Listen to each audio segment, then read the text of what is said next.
Bismillah ar-Rahman ar-Rahim, Assalamu alaikum chers frères et sœurs, bienvenue dans cette nouvelle vidéo concernant l'imam Al-Mahdi Ajjalallah Ta'ala Farajahu Sharif. Je vais commencer par ce verset coranique dans Surat Hud, verset 86. Bismillah ar-Rahman, Allah dit Bismillah ar-Rahman ar-Rahim, ce que demeure auprès d'Allah est meilleur pour vous si vous êtes croyants. Pour l'explication de ce verset, nous avons deux explications. La première explication, c'est rapporté par As-Sayyid al-Tabatabai dans ce livre d'exégèse, c'est Al-Mizan. As-Sayyid al-Tabatabai a dit dans l'explication de ce verset que le verset parle du reste de ce que vous avez gagné, c'est-à-dire lorsque tu fais un commerce, il y a toujours un reste. Et il parle, c'est-à-dire le verset parle de, comme on dit, sur cette petite somme qui reste après le commerce. Mais lorsqu'on lit, c'est si vous êtes croyant, alors que le gain, le reste du gain, c'est pour les croyants et les non-croyants, alors que le verset a donné, alors est conditionné par les croyants.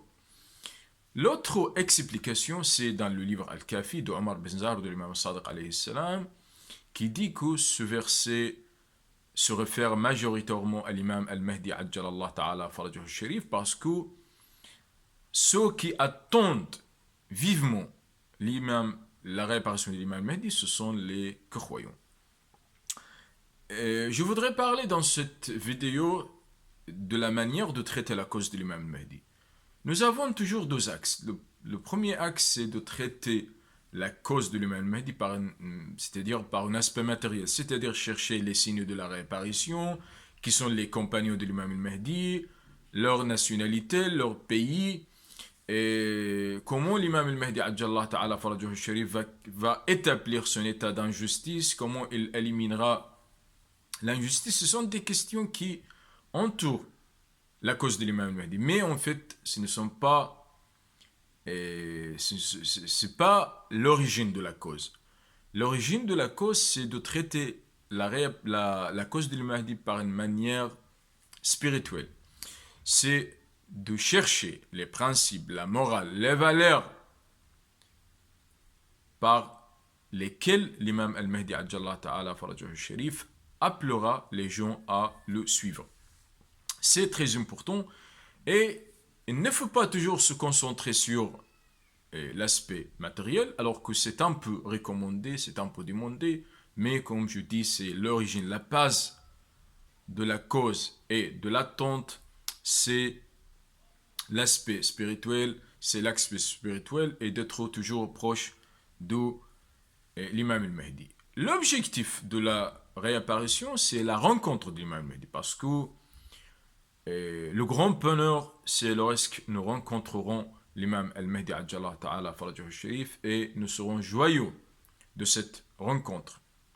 Il faut toujours fortifier ce lien, il faut toujours fortifier donc les aspects de cette rencontre et il faut toujours avoir cet grand attachement à la cause de l'imam Al-Mahdi parce que cela nous incite toujours à œuvrer pour sa cause et pour sa réapparition.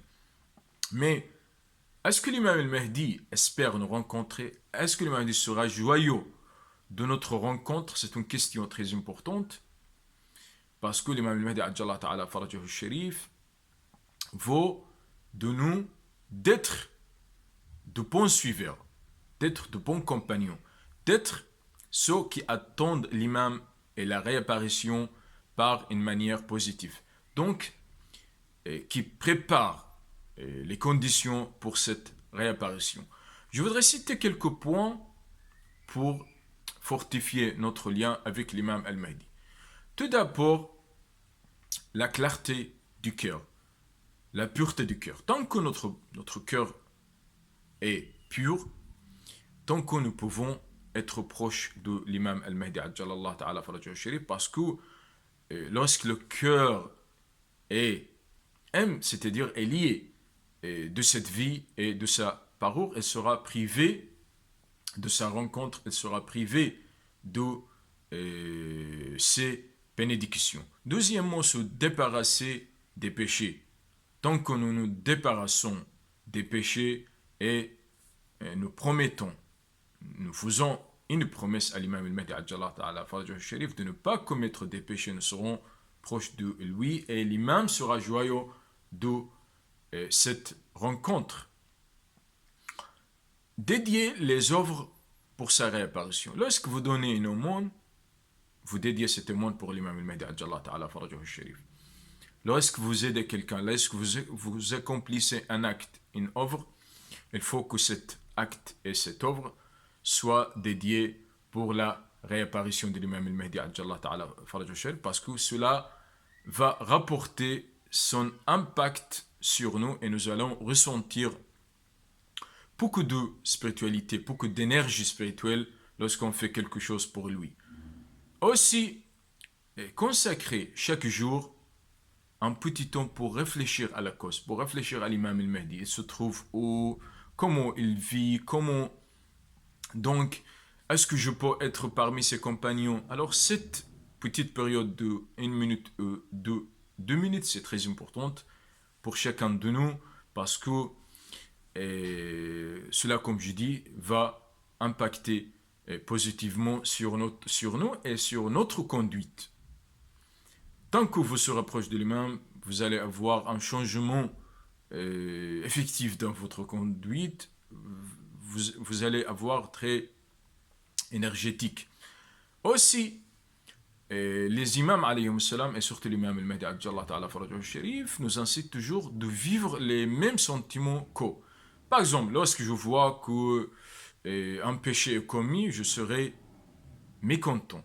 Je ne serai pas joyeux parce que l'imam al-Mahdi n'accepte pas que les gens, et surtout ces chiites, de commettre les péchés. Il ne sera pas joyeux, il ne sera pas content. C'est de vivre les mêmes sentiments, de vivre le même chagrin. Aussi, lorsque je vois qu'un bon œuvre est accompli, un bon acte, je serai joyeux, l'imam aussi sera joyeux. Donc, cette relation, comme on dit, de forts liens nous rend proches de l'imam al-Mahdi al-Sharif et de soutenir sa réapparition et sa cause. Merci.